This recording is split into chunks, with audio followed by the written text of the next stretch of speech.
আজকে অভয়ার জন্মদিন, শুধু না, আজকে তার নৃশংস হত্যার 6 মাস।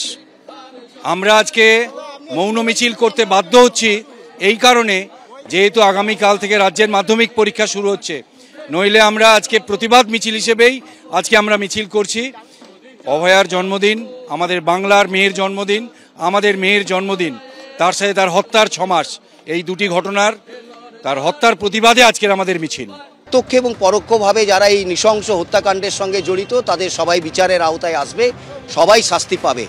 সেটা কিন্তু সত্যি কথা আমরা এখনও পাইনি, এবং কোনো ক্ষেত্রে আমাদের হতাশা তৈরি হচ্ছে বিচার ব্যবস্থা এবং যারা তদন্ত করছে, আমার দেশের সর্বোচ্চ তদন্তকারী সংস্থা সিবিআই, তারা যে পথে এগোচ্ছে সব মিলিয়ে আমাদের মধ্যে ক্ষোভ বাড়ছে, আমাদের মধ্যে ক্রোধ বাড়ছে।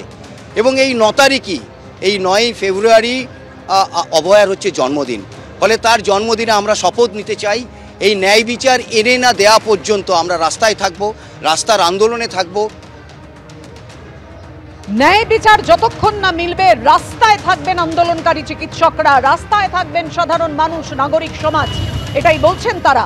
আজকে তাদের নতুন করে শপথ নেওয়ার দিন, বারবার একই কথা তারা জানাচ্ছেন এই মিছিলে এসে। আরজিকর মেডিকেলে জন্মদিনের অঙ্গীকার, বাংলার মেয়ের সুবিচার চেয়ে পথে নেমেছেন মানুষ।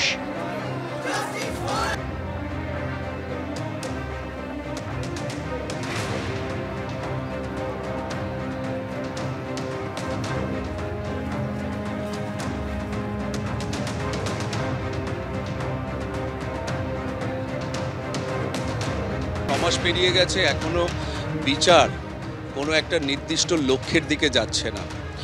একটা এমন ধাঁধা তৈরি হয়েছে সবার সামনে, সিএফএসএল রিপোর্ট সামনে নিয়ে আসা হচ্ছে না। সঞ্জয় প্রকৃত দোষী কিনা সেটা নিয়েও এখন সন্দেহের অবকাশ আছে, সে কতটা তার সাথে সংলগ্ন আর কে ছিল। আমরা যেটুকু ভিডিও পাওয়া গেছে, যেটুকু সিসি ক্যামেরার রিপোর্ট পাওয়া গেছে, তাতে নির্দিষ্টভাবে সঞ্জয়ই যে একেবারে খুন করেছে সেটার কোনো সত্যিকারের চিহ্ন পাওয়া যায়নি।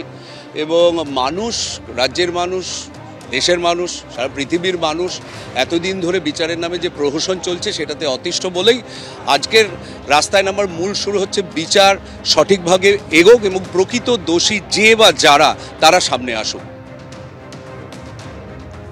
প্রকৃত দোষী যে বা যারা তারা সামনে আসুক, বাংলা নিজের মেয়ের বিচার চায়, এইভাবেই দেখছেন একাধিক ব্যানার নিয়ে মানুষ রাস্তায় নেমেছেন অভয়ার জন্মদিনে।